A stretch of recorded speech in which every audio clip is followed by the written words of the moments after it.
Voyons maintenant dans un grand 3 comment se protéger contre les micro-organismes pathogènes.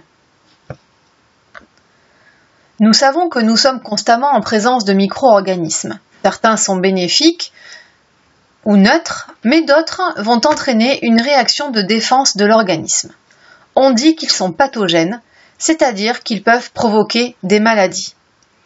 L'homme doit donc être capable de se défendre. Pour cela, il possède des barrières naturelles comme la peau ou les muqueuses. En effet, la peau abrite un grand nombre de micro-organismes d'une grande diversité. Ce microbiote agit comme une première ligne de défense. Les bactéries qui le constituent utilisent l'espace disponible de la peau, ne laissant pas la place aux pathogènes pour s'installer et infecter. Cependant, si le microbiote est détérioré, les pathogènes présents vont alors pouvoir se développer et contaminer l'individu. Il faut donc pouvoir se protéger contre les micro-organismes pathogènes présents dans l'environnement. On parle d'hygiène et d'asepsie. À la maison ou en collectivité, on doit respecter des règles élémentaires d'hygiène. On parle d'hygiène du corps, de l'habitation et d'hygiène alimentaire. Voyons dans un grand A l'hygiène du corps.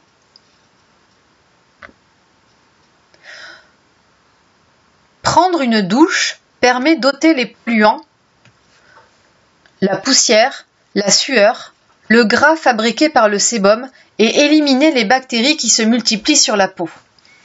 La régularité de la toilette dépend de l'âge de la personne, de son mode de vie et de son type de peau. Les adolescents et les personnes actives ont plus tendance à transpirer. Il est donc nécessaire de laver les zones où se développent les bactéries, c'est-à-dire les aisselles, les plis du cou, des genoux, des coudes, le sexe et les fesses tous les jours, mais il n'est pas nécessaire pour autant de prendre une douche. En ce qui concerne les cheveux, il faut les laver au moins une fois par semaine, mais cela peut être plus fréquent en fonction des types de cheveux, comme les cheveux à tendance grasse par exemple. Un bon repère pour savoir qu'il faut se laver les cheveux est lorsque le cuir chevelu gratte et lorsque l'odeur commence à être désagréable. Mais attention, laver ses cheveux trop souvent peut les fragiliser et les faire graisser plus vite. Vous savez qu'il faut se laver les dents après chaque repas, c'est-à-dire 3 à 4 fois par jour. Mais cela est difficile lorsqu'on est au collège, au lycée ou sur son lieu de travail. Alors, le minimum recommandé est 2 fois par jour, avec un temps de brossage supérieur à 2 minutes. Cela signifie qu'on se lave les dents le matin après le petit déjeuner et le soir avant de se coucher. Le brossage des dents permet d'éliminer les résidus d'aliments coincés entre les dents ou coincés entre les dents et la gencive, mais aussi d'éliminer les bactéries de la bouche qui se sont multipliées. En effet, ce sont elles qui sont responsables de la formation des caries. Après le repas du midi, si cela est possible, mangez une pomme. En effet, la texture de la chair ainsi que la présence de pectine permet de nettoyer un peu les dents. Le lavage des mains est également important. Après chaque passage aux toilettes, avant et après chaque repas, dès qu'on ressent le besoin, c'est-à-dire si on a manipulé des objets différents, et si on a touché des objets sales ou de la terre. Enfin, l'hygiène du corps passe également par l'hygiène des vêtements qui sont en contact direct avec le corps. Il faut donc changer de sous-vêtements, caleçons, culottes, soutien-gorge, chaussettes, etc. tous les jours. Et il faut régulièrement laver les vêtements en contact direct avec la peau, comme les t-shirts, les jeans, les pantalons. Là encore, pas de fréquence de lavage imposée. On se fie à son odorat et à sa vue. Avoir une bonne hygiène corporelle favorise l'estime de soi et permet de s'intégrer plus facilement dans un groupe. Cela rend également le quotidien plus agréable. Pensez que vous êtes assis à côté de quelqu'un toute la journée. Il ou elle perçoit vos odeurs corporelles et votre haleine. Voyons dans un grand B l'hygiène de la maison. Dans la maison aussi, Il faut respecter et adopter quelques règles simples pour éviter la prolifération de micro-organismes potentiellement pathogènes. Mais attention à ne pas entrer dans la spirale infernale du zéro microbe ou du tout désinfecté. Voici quelques gestes simples pour avoir une maison saine. Premièrement, on pose ses chaussures en entrant. Cela va éviter de salir le sol, mais surtout d'amener les micro-organismes de l'extérieur à l'intérieur. Nettoyez sans attendre toute surface souillée, ainsi les pathogènes n'auront pas le temps de s'accumuler et vous ne pourrez pas vous les contaminer. Il est important d'être particulièrement vigilant pour toutes les surfaces en contact avec les aliments, comme le plan de travail, le réfrigérateur par exemple.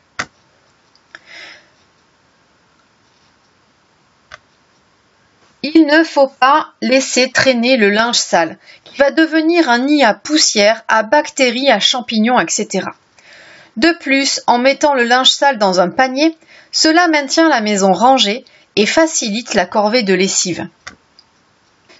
Aux toilettes, tout le monde s'assoit. Et il ne faut pas oublier de baisser l'abattant des toilettes avant de tirer la chasse d'eau. Rincez la douche, la baignoire, le lavabo après chaque utilisation afin de ne pas laisser de résidus de savon ou de shampoing ou même de dentifrice dans lesquels pourraient se développer les bactéries.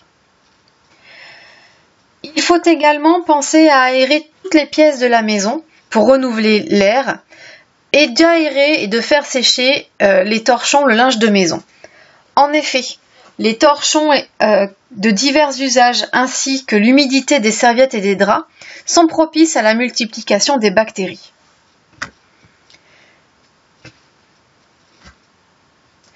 Il faut penser aussi à aérer, à ventiler les pièces humides autant que nécessaire, car les champignons ont tendance à proliférer dans les zones humides et chaudes comme la salle de bain ou la cuisine.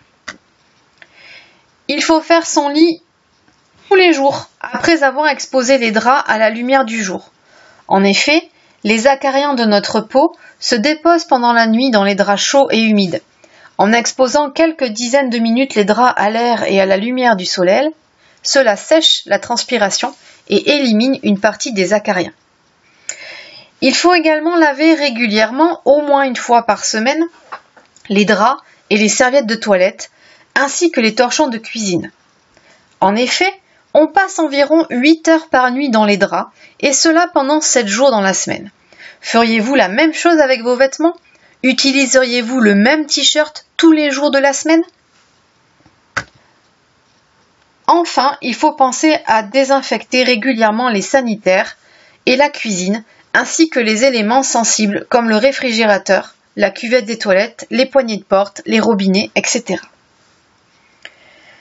Voyons dans un grand C maintenant l'hygiène dans la cuisine ou l'hygiène alimentaire. Quelques gestes simples. Avant de faire la cuisine, ou de débarrasser le lave-vaisselle, ou de ranger la vaisselle propre, ou encore de prendre des aliments dans le réfrigérateur, il faut se laver les mains. En effet, les mains, comme le reste du corps, sont chargées de micro-organismes dont certains peuvent être pathogènes. Lorsqu'on fait la cuisine, il ne faut pas être malade. Donc on ne cuisine pas si on est malade. Gastro, grippe, etc.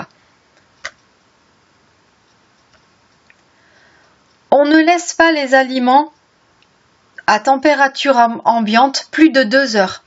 Il faut donc rapidement mettre les préparations et les courses au réfrigérateur. Il faut donc avoir un réfrigérateur propre. Pour cela, vous pouvez le nettoyer avec un désinfectant ou de l'eau vinaigrée dès que quelque chose s'est renversé. Il faut également veiller à ne pas mélanger les aliments crus et les aliments cuits. Vous pouvez donc utiliser des boîtes ou recouvrir les contenants de films alimentaires. Il faut également veiller à ce que le réfrigérateur soit maintenu à une température comprise entre 0 et 4 degrés. Il est essentiel de bien respecter la chaîne du froid, dès le magasin jusqu'à la maison, pour éviter la prolifération de micro-organismes pathogènes tels que les bactéries Listeria ou la salmonelle. De même, la température dans un frigo n'est pas homogène.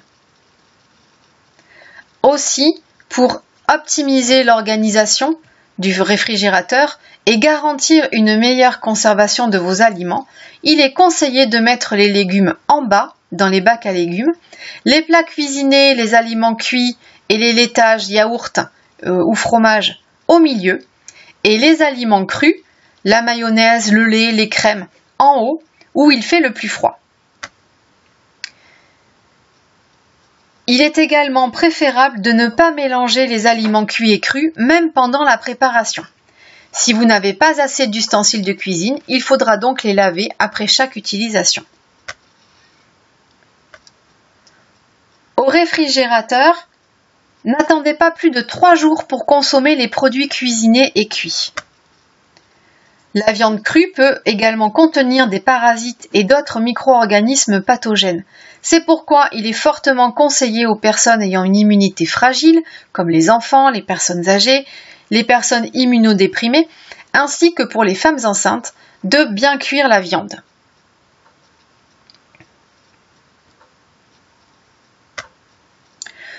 Il faut également nettoyer les aliments avant de les cuisiner. Les fruits et les légumes, même bio, ont été en contact avec l'eau de pluie, des animaux comme les souris, les serpents dans le jardin. Ils ont également été touchés par de nombreuses mains lorsqu'ils ont été exposés sur les marchés ou au supermarché. Bref, il faut débarrasser les fruits et les légumes des micro-organismes déposés à leur surface avant de les manger. En conclusion, les micro-organismes sont partout présents dans notre environnement. Certains sont inoffensifs, parfois même bénéfiques, car ils apportent un gain pour la santé ou le bien-être. Mais d'autres sont pathogènes. Ces derniers font courir un risque à l'individu, car ils peuvent l'infecter. C'est alors qu'interviennent les défenses de l'organisme.